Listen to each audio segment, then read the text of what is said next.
Hello. कैसी हो रश्मि? कौन बोल रहा है? मैं कौन हूँ तुम्हें कभी पता नहीं चलेगा।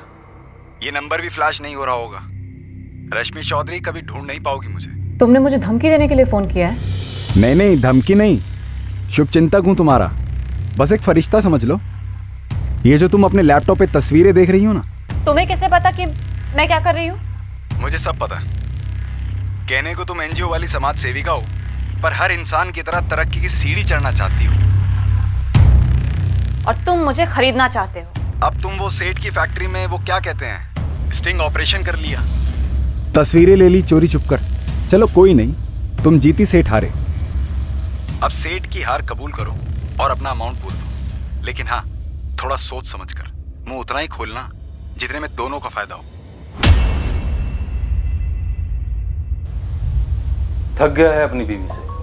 दरअसल थक गया है कहना बहुत कम होगा, बल्कि अब उसकी बीवी उसके लिए बर्दाश्त के हद से बाहर हो गई है। ये शादी अब उसके लिए सिर्फ टॉर्चर है।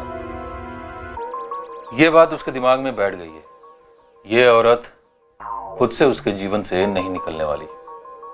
उसे उसको निकालना होगा और उसका एक ही तरीका है, उसे अपनी बीवी का मर्डर करना होगा। अब यहां से पूरी कहानी परफेक्ट मर्डर के प्लानिंग के बारे में है। और हाँ, हम कोई सोशल मैसेज नहीं दे रहे, क्राइम नेवर पेज वगैरह।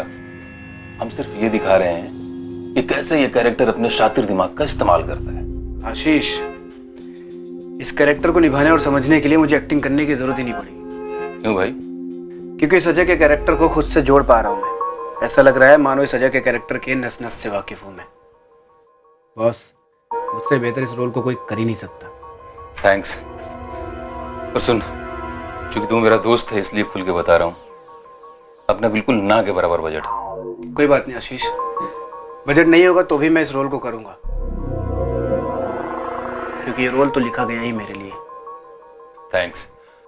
अच्छा सुन, फीमेल लीड के लिए तू गायत्री को मना लेगा? वाइफ के लिए? हाँ यार, प्रोजेक्ट को वेटेज मिलेगा। और वैसे भी आजकल टीवी पे छाई हुई है तेरी। अरे नहीं यार, वाइफ के रोल के लिए नहीं। उसका मर्डर मैं कैसे कर सकता हूँ? एक परफेक्ट जुर्म की पटकथा लिखी गई थी। एक परफेक्ट जुर्म को अंजाम दिया जाने वाला था। सारे किरदारों को एक जैकपॉट की ख्वाहिश थी, एक ऐसा जैकपॉट जो उन्हें अपनी मंजिलें दिलाता, और वो भी जल्दी। The number you have called is currently switched off. आपके द्वारा डायल किया हुआ नंबर अभी बंद है। रश्मि दीदी, कहाँ हो तुम? कौन से सीक्रेट ऑपरेशन में लगी हुई हो? फोन करो ना, बात करनी है। तुम मुंबई आ रही हो क्या?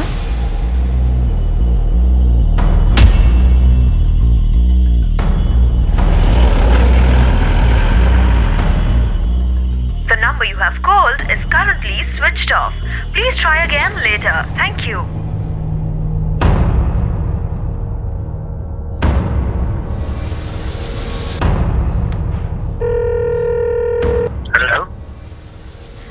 हेलो जीजू, मैं खुशबू बोल रही हूँ। सबसे पहली बात खुशबू, तुम मुझे जीजू बुलाना बंद करो। अब मैं तुम्हारा जीजू नहीं हूँ। हाँ ओके, सॉरी। निखिल, आपको पता है दीदी कहाँ है? मुझे क्यों आइडिया होगा कि तुम्हारी रश्मि दीदी कहाँ है और वो कहाँ गई है, जान के भी मैं करूँगा क्या? तुम शायद भूल रही हो कि 3 साल हो गया तुम्हारी रश्मि दीदी को और मुझे अलग होके, तो उसके ठिकानों के बारे में मुझे कैसे पता होगा? वो क्या है ना जी निखिल, 4 दिन से दीदी का फोन नहीं लग रहा है। तो मैं क्या करूं? प्रताड़ित एक्स हस्बैंड हूं उसका सिक्योरिटी गार्ड नहीं हूं मैं, समझी?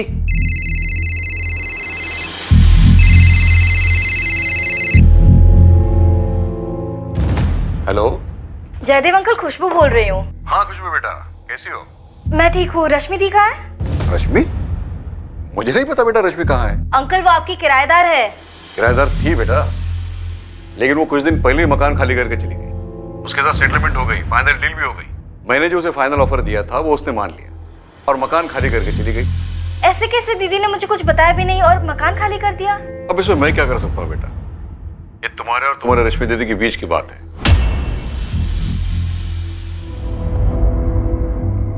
रश्मि चौधरी, उम्र 29, कहाँ चली गई थी, कहाँ थी इस वक्त, ये उसके इर्द गिर्द किसी को पता नहीं था। अपनी बहन का पता लगाने रश्मि की छोटी बहन खुशबू चौधरी मुंबई से लखनऊ पहुंची। 20 जुलाई का मेल है तुम्हारी दीदी का।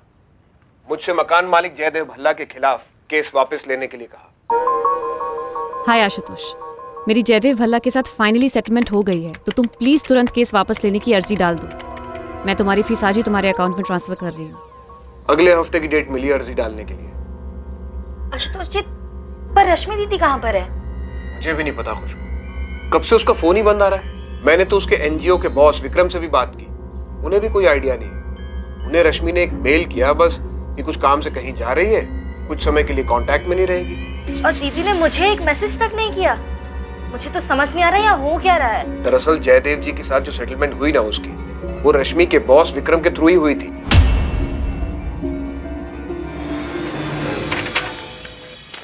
ये रहा रश्मि का ईमेल। हे विक्रम, कुछ बड़ा हाथ लगा है। बड़ा मतलब बहुत बड़ा। अभी ज्यादा नहीं बता सकती। मैं कुछ दिन ऑफिस नहीं आ पाऊंगी। इसमें अच्छा खासा टाइम जाने वाला है। फ्री होकर सबसे पहले तुम्हें फोन करूंगी। 20 जुलाई को ये ईमेल मेरे पास आया। इसे मिलते मैंने रश्मि को फोन किया था, लेकिन उसका फोन बंद हो चुका था। तुम तो जानती हो अपनी बहन को, कैसे किसी काम के सिलसिले में जब भी कहीं जाती है हफ्तों गायब रहती है। लेकिन खुशबू, एक बात तो तय है कि 20 जुलाई को उसने जयदेव भल्ला का मकान खाली कर दिया था।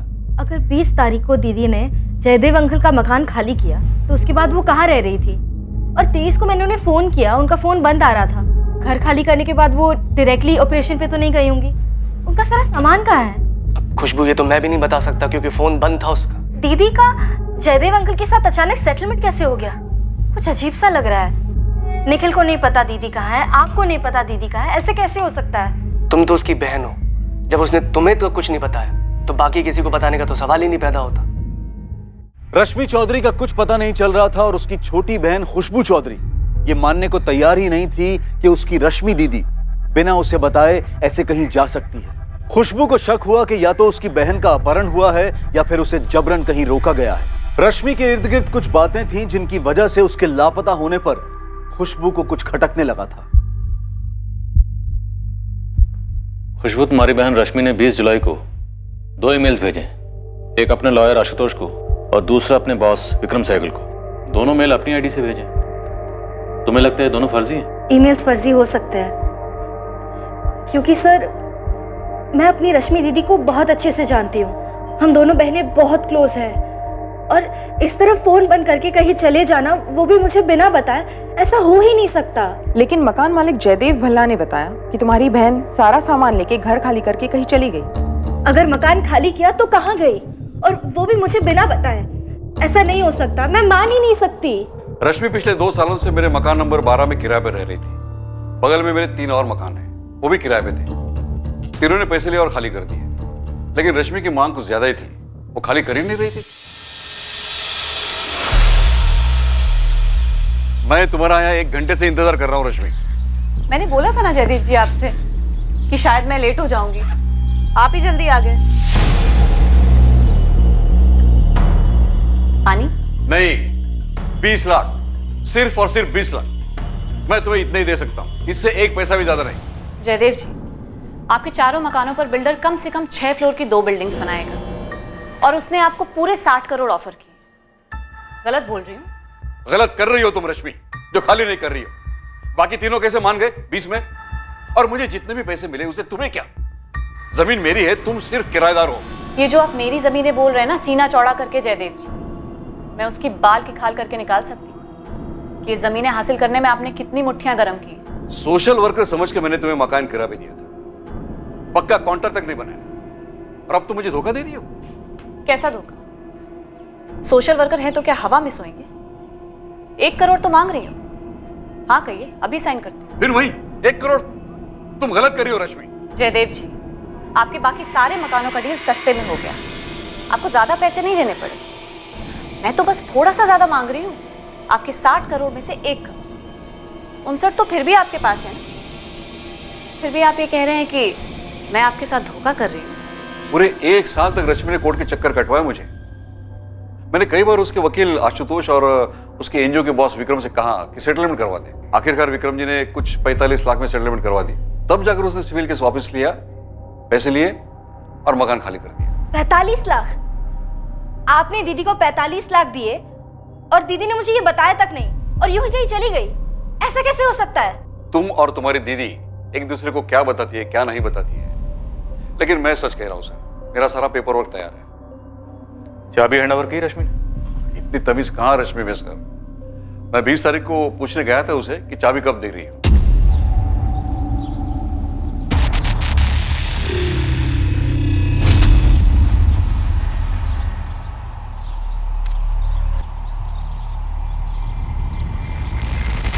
जयदेव जी, चाबियां मैंने रख दी है और मैंने पूरा मकान खाली कर दिया है।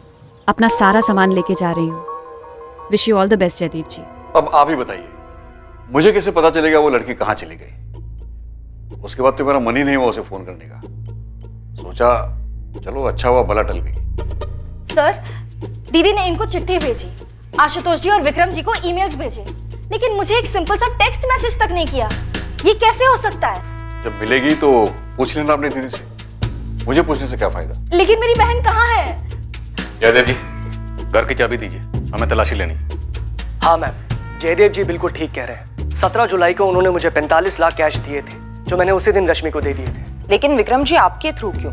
जयदेव भल्ला ने कैश डायरेक्टली रश्मि को क्यों नहीं दिया? मैम, जयदेव जी रश्मि से बहुत चिढ़े हुए थे, उसकी शक्ल तक नहीं देखना चाहते थे। रश्मि ने पूरे 1 साल तक उनको कोर्ट के चक्कर कटवाए थे। फिर बड़ी मुश्किल से मैंने रश्मि को समझाया और 45 लाख में मनाया था। ये रहे तुम्हारे 45 लाख, गिन लो। विक्रम, मेरे वकील आशुतोष से ज्यादा भरोसा करती हूँ तुम पे। वो तो मुझे 25 पे सेटल करने के लिए कह रहा था, लेकिन तुम्हारी वजह से कम इतने तो मिले मुझे। लेकिन अगर मैं अड़ी बैठी रहती ना, तो उसे मुझे 1 करोड़ तो देने पड़ते हैं। अगर तुम अड़ी रहती ना, तो तुम केस हार जाती। तुम्हारे एडवोकेट ने भी यही बताया था ना तुम्हें? हाँ, बताया था। फिर मैं हाई कोर्ट पे अपील करती, लेकिन छोड़ती नहीं। मैंने उसे 45 लाख दे दी। फिर 2 दिन के बाद उसने मुझे बताया कि उसे रहने के लिए एक बहुत अच्छी जगह मिली है, वो वहाँ शिफ्ट हो रही है।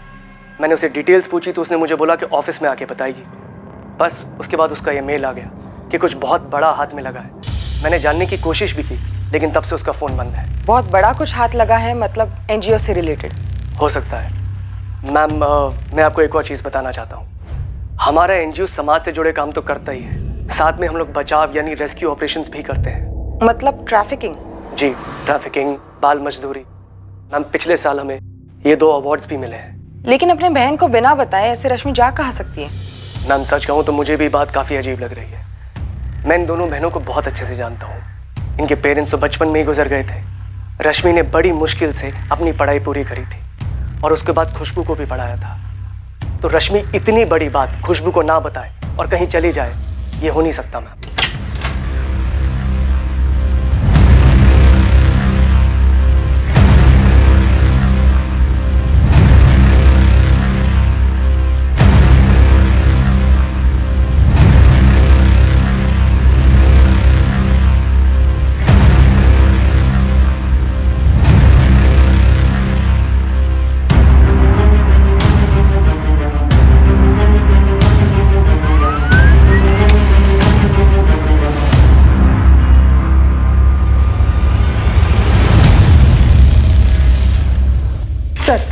रश्मि के फोन की लास्ट लोकेशन उसी के एरिया गिरिधर नगर की थी, जहाँ 20 जुलाई 2017 को उसका फोन स्विच ऑफ हुआ था। फोन स्विच ऑफ होने से पहले उसने किसी स्टेट एजेंट या ब्रोकर को कॉल्स किए थे? सर, मैंने पिछले महीने के सारे कॉल स्कैन किए, लेकिन उसमें किसी ब्रोकर या एजेंट को कॉल नहीं किए गए। दरअसल सारे कॉल्स या तो वकील आशुतोष, विक्रम या खुद के बहन को किए गए थे। लेकिन सर, इसमें एक नंबर है 444891 जिस पर 2 जुलाई को बात हुई थी। ये नंबर निखिल आचार्य का है।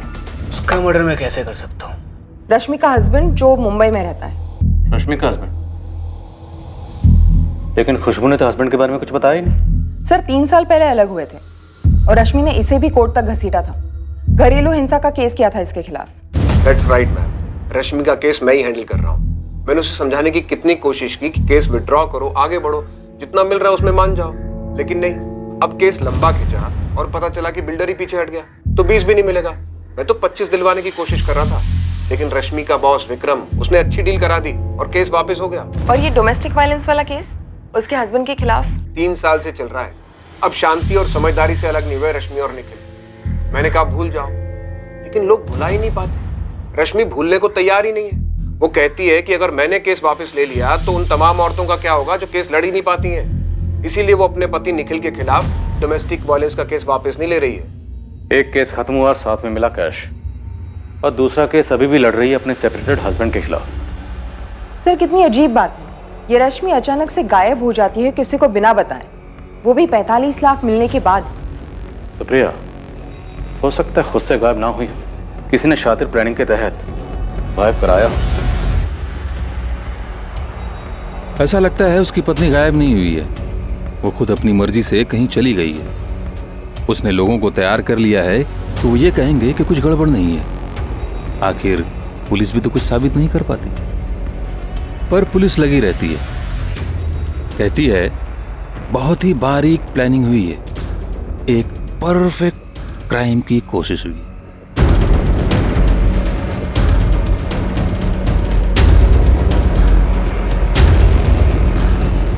सर खुशबू ने ये मिसिंग वाले इश्तिहार दिया है अखबार में। उसने सुबह कॉल किया था और उसका कहना है कि उसे डाउट है कि रश्मि के साथ कहीं कुछ गलत हुआ है। लेकिन इस डाउट को टटोलने के लिए हमारे पास कोई सुराग भी नहीं। कुछ तो हुआ है, एक सोशल वर्कर का इस तरह अचानक गायब हो जाना या अंडरग्राउंड होना, क्या वजह हो सकती है?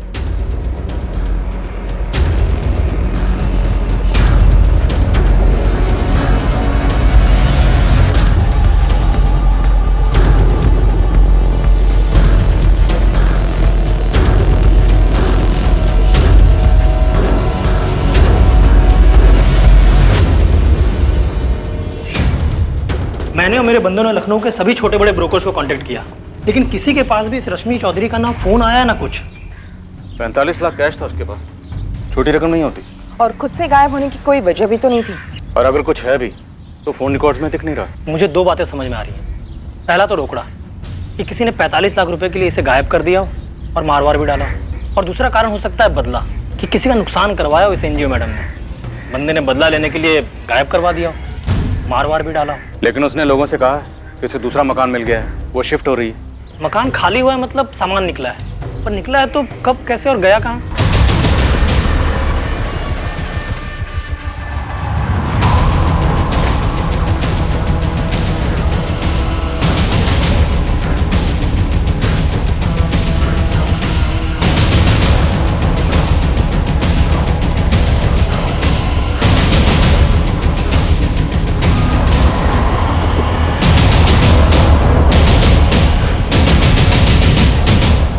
रश्मि का पति निखिल आचार्य जो मुंबई में रहता है। घरेलू हिंसा का केस ठोक रखा है उसको, क्या उसने कुछ किया? हाँ साहब, वैसे भी कोर्ट केस से छुटकारा पाने के लिए बंदे क्या क्या नहीं करते। मैं काम करता हूँ, मैं अपने अलग अलग बंदों को अलग अलग जगह भेज देता हूँ और आपके कहे हुए हर एंगल पे उन्हें लगा देता हूँ। हाँ, लेकिन पहले ये मकान मालिक जयदेव भल्ला और एनजीओ को टटोलते हैं। हाँ, मैं जानता हूँ उस औरत रश्मि चौधरी को, तो मुझे ये भी बताया कि वो कहीं गायब हो गई है। उस औरत? रश्मि चौधरी पत्नी है आपकी? थी, हम अलग हो चुके हैं। डिवोर्स नहीं हुआ है अब तक आपका। ऊपर से उसने केस किया है आपके खिलाफ, और हमें ऐसा लगता है उसके साथ कहीं कुछ हुआ है। कुछ हुआ मतलब? मर्डर? मैंने कहा कुछ हुआ है, मर्डर तो आप कह रहे हैं। ऐसा क्यों कह रहे हैं मिस्टर निखिल आचार्य? मैं इसलिए कह रहा हूँ क्योंकि आपने बात ही इसी तरह से की। एक काम करिए, जल्द से जल्द लखनऊ आ जाइए। बात आपको करनी है, या तो फोन कीजिए या तो मुंबई आइए। आप खुद चुपचाप चले आएंगे या मुंबई पुलिस से उठवाए आपको?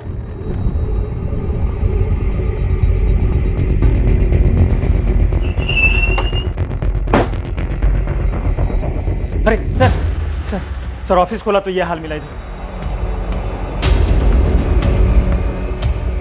सर वो वहां पर खिड़की भी टूटी है सर, लगता है वहीं से वो आए थे।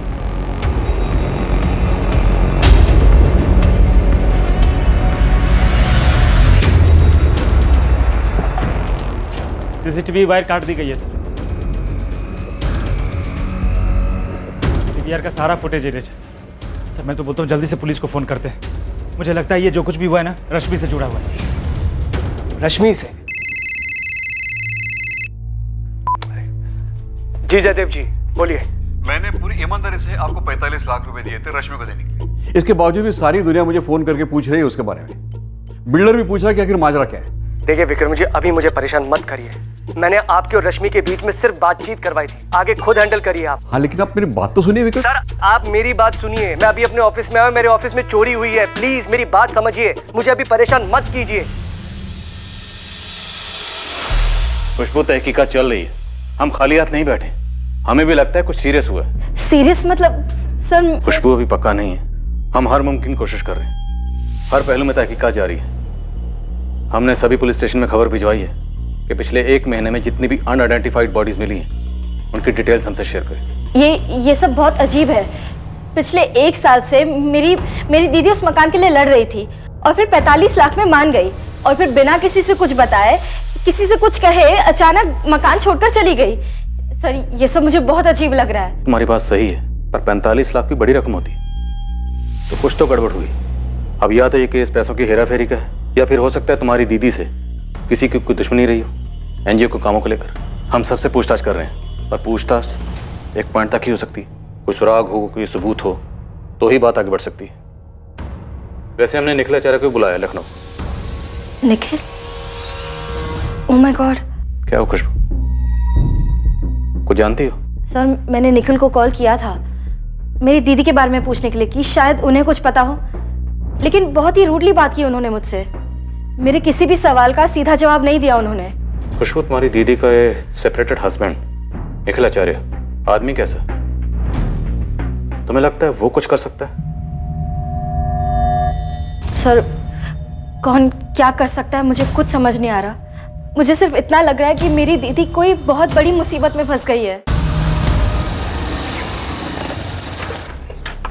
जावेद भाई। नीलेश, बोल भाई, क्या खबर है? ये रश्मि चौधरी जो है ये समाज सेवा में थी। अबे, तुम मुझे बता रहा हो क्या थी? ये बता कहाँ है? कानपुर। कानपुर में है? अरे नहीं, कानपुर में प्रकाश सेठ है, एक चूड़ियों का छोटा सा कारखाना है उसका।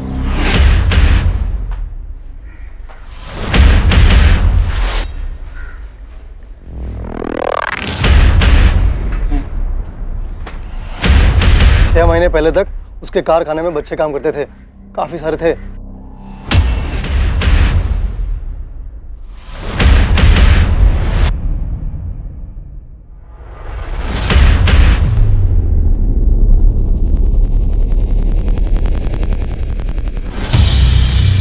छह महीने पहले छापा पड़ा वहाँ? उससे पहले प्रकाश ने खुद सारे बच्चों को वहां से हटा दिया। ये रश्मि जिस एनजीओ के लिए काम करती है, वो लोग बाल मजदूरी के खिलाफ कुछ तो करते हैं और बच्चों के तस्करी के खिलाफ भी। वही तो इस रश्मि का कुछ कनेक्शन था जिसकी वजह से प्रकाश सेठ ने बच्चों को निकाल दिया। रश्मि ने कुछ किया?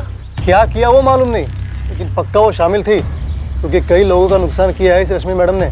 तो इस प्रकाश सेठ का भी काफी नुकसान हुआ होगा और उसी ने इस रश्मि के साथ कुछ कर दिया होगा। ये प्रकाश को देखना बनता है जावेद भाई। तो अब सीधे लग जाए ये पता लगाने में किस प्रकाश सेठ ने किसे सुपारी दी और लाश को कहाँ ठिकाने लगाया।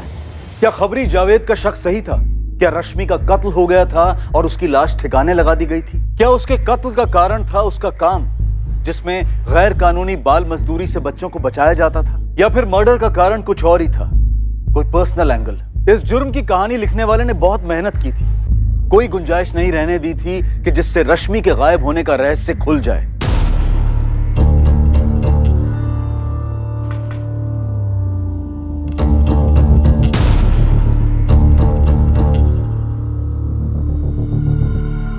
क्या आप लोगों के पास ऐसे कोई इन्फॉर्मेशन थी जिसकी वजह से ये चोरी हुई हो? मैम, हमारे तो काफ़ी सारे प्रोजेक्ट चलते रहते हैं, लेकिन कुछ प्रोजेक्ट्स ऐसे होते हैं जो गैर कानूनी एक्टिविटीज़ का खुलासा करते हैं, जैसे बच्चों की तस्करी, चाइल्ड लेबर। अभी इस वक्त ऐसे कौन से प्रोजेक्ट पर काम चल रहा है? मैम, सच कहूँ तो अभी तो कोई भी ऐसा प्रोजेक्ट नहीं है। दरअसल मैम, जैसे ही मैंने ऑफिस की हालत देखी, सबसे पहले रश्मि की उस मेल का ख्याल आया। हाय विक्रम, कुछ बड़ा हाथ लगा है। बड़ा मतलब बहुत बड़ा, अभी ज़्यादा नहीं बता सकते, इसमें बहुत ज़्यादा समय लगने वाला है, इसीलिए कुछ दिन ऑफिस नहीं आ पाऊंगी, लेकिन फ्री होकर सबसे पहले तुम्हें ही फ़ोन करूँगी। थैंक्स रश्मि। तो आपको ऐसे लगता है कि ये चोरी रश्मि के किसी ऑपरेशन से जुड़ी हो सकती है? जी। लेकिन आपने अभी कहा कि आपको ऐसे ऑपरेशन के बारे में कोई भी इन्फॉर्मेशन नहीं है। हाँ, नहीं पता मैडम। दरअसल रश्मि के काम करने का स्टाइल ही कुछ ऐसा है, हमें ऑपरेशन के ख़त्म होने के बाद ही पता चलता है। मैम, रश्मि इस समय मिसिंग है और वो बहुत रिस्क लेती है। हो सकता है चोरी करने वाले को लगा हो कि उससे रिलेटेड कोई इन्फॉर्मेशन या सबूत रश्मि ने यहाँ छोड़े हो। ये चोरी करवाने वाला प्रकाश सेठ हो सकता है, कानपुर का प्रकाश सेठ। प्रकाश सेठ? हाँ मैम, 6-7 महीने पुराना केस है। चूड़ियों की फैक्ट्री है उसकी, रश्मि ने मुझे फोटोज भी दिखाई थी। ये उस एरिया में एक यूनिट है ऐसे कई हैं और हर यूनिट में भर भर के बच्चे हैं। पूरे इंडिया से पक्का बहुत सारे बच्चे अगवा किए गए होंगे। Good job. एक काम करते हैं, पुलिस को बताते हैं और रेड करवाते हैं। नहीं विक्रम, अभी नहीं। मैं और भी यूनिट्स की जानकारी और ऐसे सबूत इकट्ठा कर रही हूँ, फिर एक साथ सब पे छापा डलवाते हैं। अभी कुछ किया तो बाकी यूनिट्स में बच्चों को कहीं छुपा देंगे। और रश्मि, तुम गरम प्रूफ लेकर आई हो अभी, अगर बाद में लेट हो गया, बात लीक हो गई तो? मैं और भी चीजें पता लगा रही हूँ, मुझे सबके सबको अंदर करवाना है। अरे जानवरों जैसा काम करवाते हैं बच्चों से। देखो तुम फिक्र मत करो, देर नहीं होगी और कुछ लीक भी नहीं होगा। पर यह बात लीक हो गई कि रश्मि ने उन पर स्टिंग किया है और रेड पड़ने से पहले रातों रात वहां से सारे बच्चों को हटा दिया गया। इससे तो काफी नुकसान हुआ होगा प्रकाश सेठ का, और इसीलिए शायद उसने रश्मि को मरवा डाला हो। मरवा डाला? मैंने कितनी बार रश्मि से कहा था कि तुम जो भी करती हो पुलिस वालों को और मुझे बताया करो, कहाँ जा रही हो, क्या कर रही हो। पहले कभी रश्मि इतने लंबे अरसे के लिए गायब हुई है? नहीं मैम, कभी भी नहीं। और आज 14 दिन हो गए। और इस ऑफिस में रात में हुई चोरी के बाद मेरा डर और बढ़ गया है मैम। निखिल आचार्य को मिले हो कभी? रश्मि का सेपरेटेड हस्बैंड। विक्रम सर, हमने तो उसके बारे में सोचा ही नहीं। क्या नहीं सोचा? हस्बैंड वाइफ में बहुत टेंशन थी। सॉरी, मैं आपको बताना ही भूल गया। वो क्या बताना था तुम्हें? रश्मि उसे डिवोर्स नहीं दे रही है। 3 साल पहले अलग हुए थे ना वो? जी, लेकिन रश्मि ये चाहती है कि निखिल मान ले कि उसने रश्मि को टॉर्चर किया है, तभी वो उसको डिवोर्स देगी। टॉर्चर? टॉर्चर?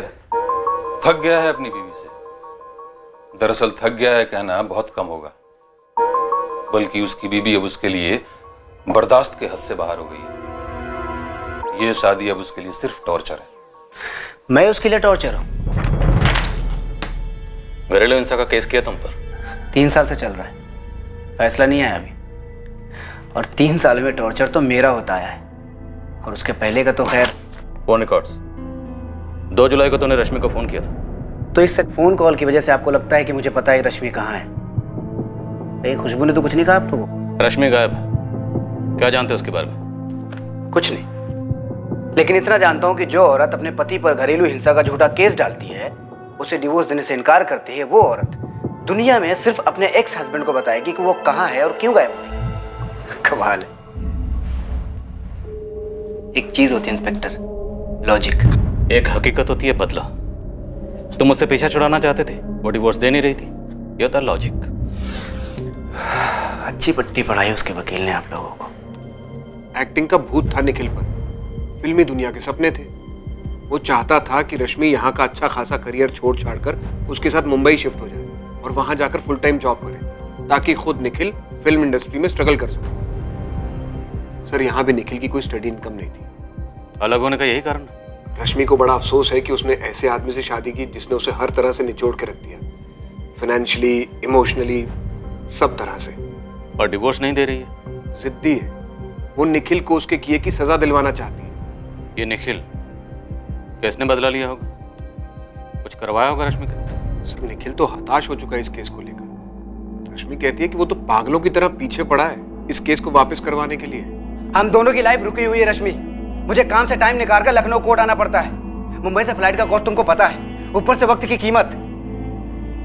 और जो कीमत मैंने भरी तुमसे शादी करके, उसे कोई कोर्ट भी भर कर नहीं दे सकता। जो तुमने खुद को पेश किया मेरे सामने और शादी के बाद जो तुम निकले, उस एक्टिंग के लिए कोई अवार्ड तो मिलना चाहिए तुम्हें। निखिल, भूलो मत, इसी हाथ उठाने के लिए केस चल रहा है तुम पर कोर्ट में। अब अगर मुझे छुआ भी ना तो केस और बिगड़ेगा और फिर मुंबई लौट के यहां आना पड़ेगा। और मैं तो पीछे नहीं हटूंगी।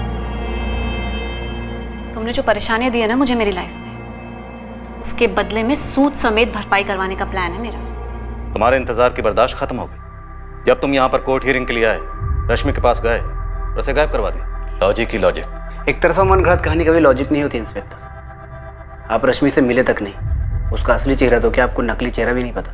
तुम्हें तो पता है, तुम बता दो क्या उसका असली चेहरा? असली सोशल वर्कर दूसरों का भला करते हैं, पर रश्मि सोशल वर्क के जरिए सिर्फ अपना भला देखती है। जैसे ही कोई पावरफुल आदमी मिलता, उसके कंधे पर सीढ़ी लगाकर चढ़ने लगती है। सीढ़ी तो तुमने लगाई थी शादी के बाद उसके कंधे पर। अच्छा, आप चश्मदीद गवाह हैं। नहीं, आप मुझे बताइए, आप रोज देखने आते थे। लव मैरिज थी हमारी, मेरी तरफ से प्यार भी था, और उसका उसका मकसद सिर्फ कामयाबी। जो तुम्हें मिली नहीं थी। शुक्र है कि उसके रहते नहीं मिली, और जब मिली तो उसको लगा कि इसका भी शिकार किया जा सकता है। आदत है उसकी। कैसा शिकार? क्या आदत है? बोलो। पैसा। आप लोगों को दिखा नहीं किस तरह से उसने पैसों के लिए मकान मालिक को रगड़ा? वो मुझसे भी पैसा ही चाहती है। पैसा सबकी लाइफ में जरूरी होता है, जैकपॉट सबको चाहिए होता है, पर रश्मि, उसके लाइफ में सबसे ज्यादा जरूरी सिर्फ और सिर्फ पैसा ही है। वो हर बंदे पे अपना जैकपॉट ढूंढती है। सोशल वर्कर के नकाब के पीछे आप लोग देख ही नहीं पाए, तो अब तक आपने जितनी भी कहानी रश्मि के बारे में सुनी है, माफ करना इंस्पेक्टर, वो पूरी तरह से गलत है। वो औरत पैसे के परे कभी कुछ सोच ही नहीं सकती। हमारी शादी सिर्फ 1 साल की थी रश्मि, इसलिए डोमेस्टिक वायलेंस का तुम्हारा झूठा केस पुलिस को सच्चा लगा, और कोर्ट में भी तुम्हारा पल्ला भारी पड़ा। तुम अपना पल्ला छुड़ा सकते, जेब हल्की कर दो। फिर पैसा? निखिल, जब हम अलग हुए थे तब बात अलग थी। तब मैं 1 लाख में सेटल करने के लिए रेडी थी, पर तुमने कहा नहीं। फिर 3 साल बाद मैंने 2 का ऑफर किया, फिर नहीं। अब तुम 3-4 शोज करते हो, पॉपुलर हो, इनकम भी काफी अच्छी है। 10 लाख से नीचे क्या लूंगी? इनफैक्ट ये भी कम है। अरेंज कर दो, मैं केस वापस ले लूंगी। मेरे पास इतने पैसे नहीं है निखिल, मुझे तुम्हारा पर एपिसोड रेट मालूम है, और तुम महीने में कितने एपिसोड्स करते हो वो भी मालूम है, और तुम्हें मालूम है कि मेरी कैलकुलेशन कितनी स्ट्रांग है। तुमने हमेशा कैलकुलेशन ही किया है, रिश्तों में भी सिर्फ कैलकुलेशन। क्यों की मैंने तुमसे शादी? तुमने शादी एक सीढ़ी के लिए की थी निखिल, मतलब मैं। तुम मेरा यूज करते हुए मुंबई में अपना करियर बनाना चाहते थे, और जब ऐसा नहीं हुआ तुमने मुझे छोड़ दिया। छोड़े जाने का दर्द बहुत होता है निखिल। मैं उसे 10 लाख दे सकता था सर, लेकिन मैंने उसे कभी टॉर्चर किया ही नहीं, ना ही कभी हाथ उठाया, तो किस बात के पैसे देता? मैंने अपनी लाइफ में बहुत स्ट्रगल किया है सर, न जाने कितने ऑडिशन में रिजेक्ट हुआ, भूखे पेट सोया, तब जाके इस मुकाम तक पहुंचा हूं। मेरा पैसा खून पसीने का है सर। अब तुम अपनी स्ट्रगल को ढाल बनाकर फिल्मी कहानी सुना रहे हो। कोई फिल्मी कहानी नहीं है सर, यही सच है। हकीकत बयां करने के लिए उसकी पत्नी है नहीं, तो स्टोरी बनती है सिर्फ अजय की। वो जो कहता है उनके बीच जो हुआ वो सच बन जाता है। पुलिस अजय को क्वेश्चनिंग के लिए बुलाती है।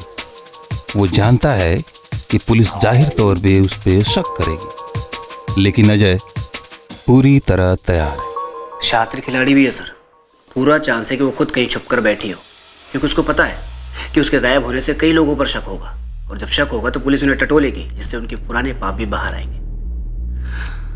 उनके इसी डर का फायदा उठाकर वो उनसे पैसे निकलवा रही होगी सर। तुम्हारी बातों से ऐसा बिल्कुल नहीं लग रहा कि तुम एक ऐसी औरत की बात कर रहे हो जो कभी तुम्हारी बीवी रह चुकी। ऐसा लग रहा है जैसे किसी स्क्रिप्ट की चालबाज और धोखेबाज औरत के बारे में बात कर रहे हो। हाल फिलहाल में कोई स्क्रिप्ट पढ़ी है क्या?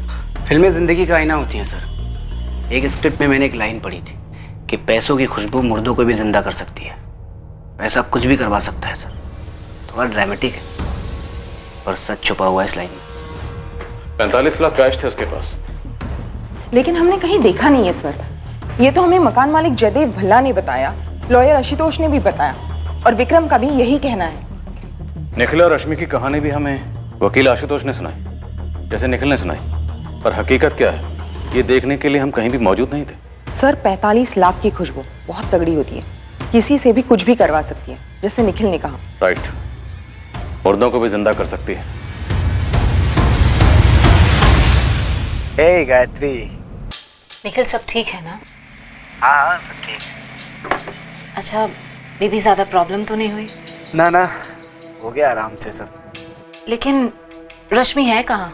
स्क्रिप्ट में ये डायलॉग पुलिस का है, तुम्हारा नहीं है, और गर्लफ्रेंड ऐसे सवाल नहीं पूछा करते। सर इस निखिल का मुंबई और लखनऊ का बैकग्राउंड निकलवाती हूँ। मुंबई पुलिस की हेल्प लो। बात शुरू है सर। मुझे लगता है इस एनजीओ के विक्रम से एक बार और क्वेश्चन करना चाहिए। कोई टिप? सर एनजीओ उसका है, लेकिन उसे रश्मि के ऑपरेशन के बारे में कुछ भी नहीं पता। और दूसरी बात, ये ऑफिस में जो चोरी हुई है, मुझे लगता है रश्मि के गायब होने से जुड़ी हो सकती है। शायद पहले के किसी केस से रिलेटेड हो। मैं चूड़ी फैक्ट्री के मालिक प्रकाश सेठ को कॉल करता हूँ, जिस पर रश्मि ने स्टिंग किया था। तुम निखिल और विक्रम पर लग जाओ।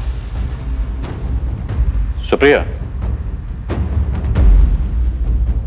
क्या तुम्हें लगता है कि रश्मि का मर्डर कर दिया गया है और उसकी लाश कहीं छुपा दी गई है? सर पॉसिबिलिटी तो है, लेकिन अगर ऐसा हुआ भी है तो लाश जयदेव भल्ला के मकान नंबर 12 में नहीं हो सकती, क्योंकि मैंने उस घर का कोना कोना छान मारा है। सर, मैं मानना नहीं चाहूंगी कि मर्डर हुआ है, लेकिन उसका हवा हो जाना इतने अच्छी तरीके से प्लान है। डिटेल्स देखिए सर, दरवाजे पे एनवेलप में चाबी और जयदेव भल्ला को वो चिट्ठी। सर, फिर वो 2 ईमेल्स, एक लॉयर आशुतोष राय को और दूसरा ईमेल बॉस विक्रम सहगल को। पूरा घर खाली करके गायब हुई, लेकिन घर का वाईफाई डिस्कनेक्ट नहीं किया। किसी ने रश्मि को घर में मार दिया, फिर उसी के वाईफाई से, उसी के ईमेल से वो दोनों मेल्स भेजे।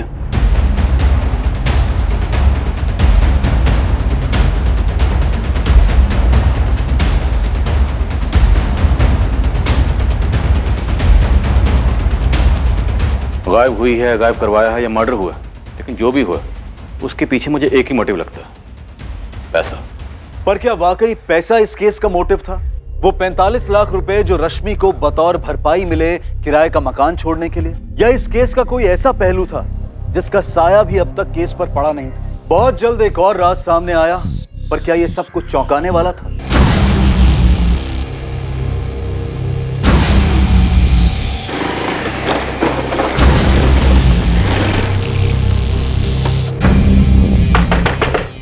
अबे दरवाजा तोड़े। नीलेश, तेरे कानपुर के उस चूड़ी फैक्ट्री के ओनर प्रकाश सेठ की पुलिस इंटरव्यू ले रही है। लेने दीजिए जावेद भाई, एक ताजी वाली सुनो। इसी केस की टिप है। अब क्या टिप है भाई?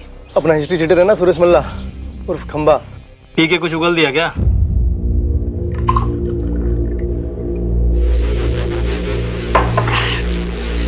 देख, मेरे को बताने में कोई शर्म नहीं, कोई झिझक नहीं, पर मैं तुझे बताऊंगा भी ना, तू कुछ कर नहीं सकता। अबे साले बताना, मेरे को पैसे मिलेंगे टिप के। Pen drive. क्या पेन ड्राइव? कंप्यूटर में जो अबे इत्तूसा लगाते हैं वो। तो तू वो इत्तूसा एक चीज चुराने के लिए वहां गया तू? अबे एक नहीं, सारे उड़ा दिए।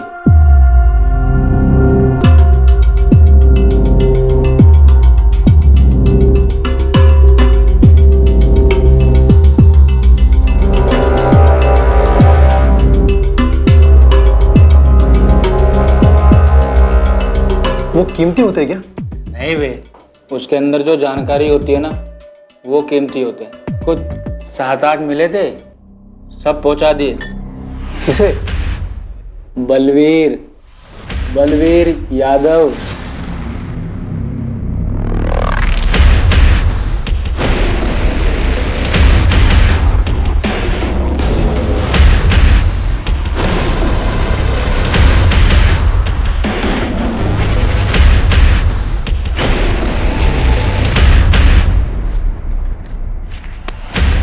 जो भी थे सब उठा लाए बलवीर भाई। चल निकले यहाँ से। ये बलवीर तो नगर सेवक लक्ष्मण व्यास का खास है ना?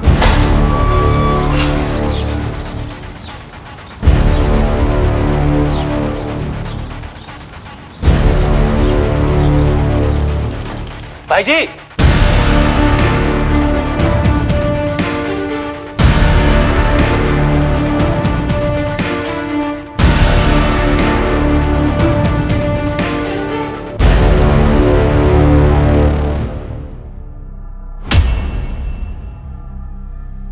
छह महीने पहले की बात, अब जाने दीजिए ना सर। मेरी फैक्ट्री में अब एक भी बच्चा नहीं है।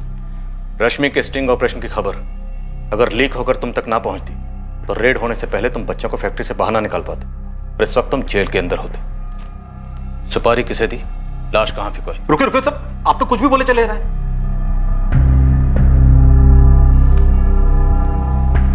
कबूल करता हूं, 6 महीने पहले मेरी फैक्ट्री में बच्चे थे।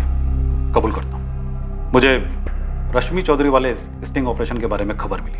अब ये मत पूछिएगा कि खबर कैसे मिली। कैसे मिली? जब मुझे खबर मिली तो मेरे आदमियों ने रश्मि चौधरी को फोन लगाया, धमकाने के लिए नहीं, समझाने के लिए। अब सेठ की हार कबूल करो और अपना अमाउंट बोल दो, लेकिन हाँ, थोड़ा सोच समझ कर। मुंह उतना ही खोलना जितने में दोनों का फायदा हो। 5 लाख। अरे रश्मि, छोटा बिजनेस है, 5 नहीं हो पाएगा, 3 पे डन करते हैं। ठीक है, 4।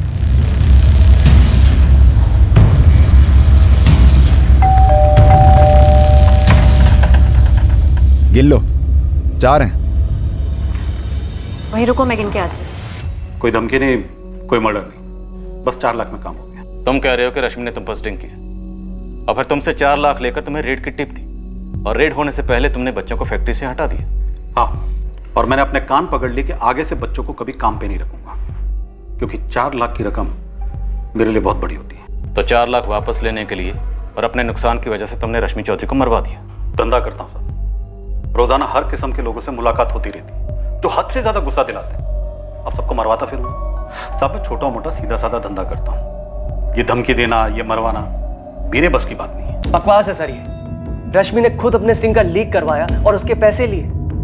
सर आपको गलत इन्फॉर्मेशन मिली है। विक्रम सर, ये लोग दीदी को ढूंढ नहीं पा रहे, इसलिए सारी अनाप शनाप बातें सामने लाकर दीदी को गलत ठहराकर उनका नाम खराब करना चाहते हैं। हम अपनी ओर से कुछ नहीं कह रहे, तहकीकात में जो सामने आ रहा है हम वही कह रहे हैं। और सिर्फ प्रकाश सेठ नहीं, तुम्हारी दीदी के सेपरेटेड हस्बैंड निखिल ने खुद हमें बताया कि तुम्हारी दीदी केस वापस लेकर डिवोर्स देने के लिए 10 लाख रुपए मांग रही थी। और आपने मान लिया? सर आप एक बार मुंबई जाइए, आपको पता चलेगा कि ये जो निखिल आचार्य है ये एक्ट्रेस गायत्री का बॉयफ्रेंड है, और जब तक मेरी दीदी उसे डिवोर्स नहीं दे देती वो गायत्री से शादी नहीं कर पाएगा। ये बात बताई उसने आपको? नहीं ना? सर दीदी के गायब होने से सबसे ज्यादा फायदा निखिल को हो रहा है, वो शादी कर पाएगा। अब बोलिए, निखिल एक्टर बहुत अच्छा है, लेकिन मुझे उम्मीद नहीं थी कि आप लोग भी सीरियल के ऑडियंस के जैसे उसकी एक्टिंग को सच्चाई समझ लेंगे। इस निखिल के बारे में तो मुझे नहीं पता, लेकिन ये जो लॉयर है आशुतोष, बहुत बड़ी, वो सेपरेटेड हस्बैंड का नाम ले रही है और तुम लॉयर का। सर जयदेव जी ने मुझे 45 लाख दिए, डील मैंने कराई, ओके। फिर मेरे पहुंचने से पहले आशुतोष रश्मि को 25 लाख के लिए क्यों मनवा रहा था? तुम अच्छी डील कर लेते होगे शायद, लेकिन इससे आशुतोष मुजरिम नहीं बन जाता। पर सर जिस तरह से रश्मि गायब हुई है, फिर मेरे पास और लॉयर के पास ईमेल्स आते हैं, जयदेव जी के पास लेटर आते हैं, तीनों ऐसे डॉक्यूमेंट्स हैं जो कोर्ट में सबूत माने जाएंगे कि रश्मि ने भेजे हैं। 3 लीगल डॉक्यूमेंट्स, कोर्ट में माने जाने वाले सबूत, सब यही प्रूफ करने के लिए कि रश्मि खुद कहीं गई है। और यही थ्योरी निखिल भी सामने रख रहा है। तो ये लॉयर और पति क्या ये मिले हुए नहीं हो सकते? Excuse me sir. सर एक मिनट। सर विक्रम के एनजीओ ऑफिस में जो चोरी हुई थी वो पेनड्राइव्स के लिए हुई थी। कौन से केस के पेनड्राइव? प्रकाश सेठ के या कोई और? सर केस के बारे में तो पता नहीं, लेकिन जावेद खबरी ने बताया कि पेनड्राइव्स की चोरी एक्स नगर सेवक लक्ष्मण व्यास के किसी खास आदमी बलवीर ने करवाई। रश्मि ने एक्स नगर सेवक लक्ष्मण व्यास पर भी स्ट्रिंग किया था। इन पेनड्राइव्स में उसकी तस्वीरें और वीडियोस हो सकते हैं। तुम्हारी थ्योरी में दम तो है। निखिल और इस एडवोकेट आशुतोष की मिली भगत। शायद आशुतोष को रश्मि से पैसे चाहिए थे और इस निखिल को छुटकारा। सर दूसरी खबर मुंबई से है। निखिल पटेल? सर मुंबई पुलिस की खबरी का कांटेक्ट है, जीवन के सफर में, मतलब। हाँ वो उसके शूटिंग के सेट पर। भाई इसमें मेरा नाम नहीं आएगा, मेरी नौकरी चली जाएगी यार। अरे नहीं आएगा यार, तू बोला। चक्कर है निखिल और उस हीरोइन गायत्री का।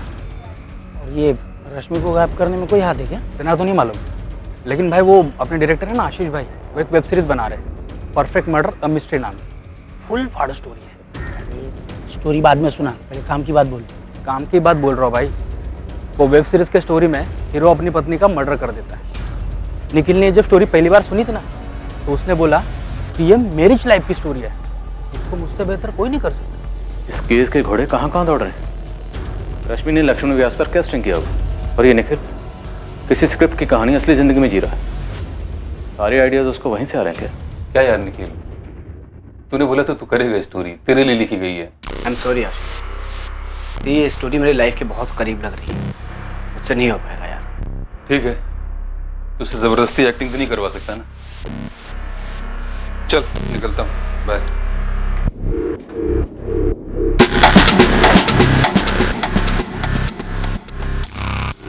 और हाँ निखिल यार, मैंने दिन रात एक करके ये स्क्रिप्ट लिखी, बहुत मेहनत किया है, तो प्लीज किसी के साथ शेयर मत करना, अपने तक रखना। पागल है क्या आशीष? तेरी कहानी है, मुझे थोड़ी याद रहेगी, तो टेंशन मत ले। ठीक है, निकलता हूँ, चल बाय।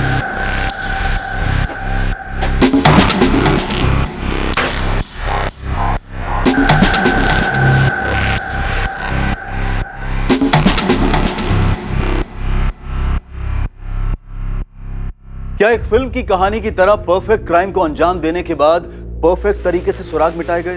केस में अब कई संदिग्ध थे और कई मोटिव्स भी। एक तरफ निखिल था जो गायत्री से शादी करने के लिए रश्मि से पीछा छुड़ाना चाहता था, दूसरी तरफ थी एक अजीब सी चोरी जिसमें 8 पेन ड्राइव चुराए गए थे, जिनमें शायद रश्मि द्वारा किए गए किसी स्टिंग ऑपरेशन की फुटेज थी, और शायद रश्मि उससे पैसा कमाने के चक्कर में थी। रश्मि का पैसों का लालच इस केस में एक से ज्यादा बार उठकर आया था। क्या पैसों की खुशबू रश्मि से कुछ भी करवा रही थी?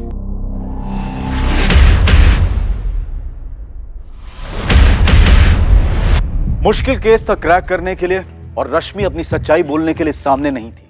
पर क्या वो थी भी, या फिर पैसों की खुशबू एक मुर्दे को जिंदा रख रही थी? समय लगा पर आखिरकार ये केस हल हुआ। कैसे हुआ ये हम जानेंगे इस केस के दूसरे और आखिरी भाग में। अब मैं अनूप सोनी आपसे विदा लेता हूं, फिर मुलाकात होगी। और याद रखें, क्राइम और आपके बीच में सिर्फ इतना फर्क है कि आप कितने सतर्क हैं। सतर्क रहें, सुरक्षित रहें। जय हिंद।